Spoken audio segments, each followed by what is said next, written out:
বাংলাদেশের মানুষ কিন্তু বাংলাদেশের সশস্ত্র বাহিনীকে নিয়ে সবসময় গর্ববোধ করে। বাংলাদেশের সশস্ত্র বাহিনীকে বাংলাদেশের মানুষ স্বাধীনতা এবং সার্বভৌমত্বের প্রতীক হিসাবে বিবেচনা করে। বর্তমানে পৃথিবীতে আজকে থেকে 20 বছর, 25 বছর বা 30 বছর আগে যুদ্ধের ধরন যেমন ছিল, এখন যুদ্ধের ধরন পাল্টে গিয়েছে।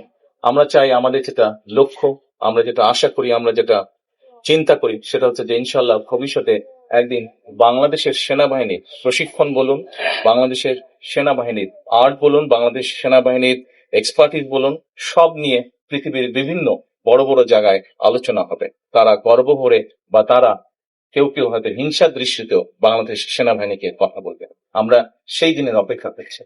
সেনাবাহিনীর একটি মূল বিষয় হচ্ছে প্রশিক্ষণ, আরেকটি মূল বিষয় হচ্ছে চেইন অফ কমান্ড।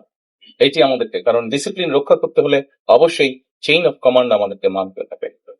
এই দুটোই কে যদি আমরা এক করতে পারি, তাহলেই একই সাথে টেকনোলজির যদি ইনপুট আমরা দিতে পারি, তাহলেই আমরা একটি শক্তিশালী সেনাবাহিনী গড়ে তুলতে সক্ষম হবো ইনশাআল্লাহ। সশস্ত্র বাহিনীকে আমরা ধীরে ধীরে পর্যায়ক্রমিক ভাবে আমরা একটি শক্তিশালী বাহিনী হিসেবে করতে চাই।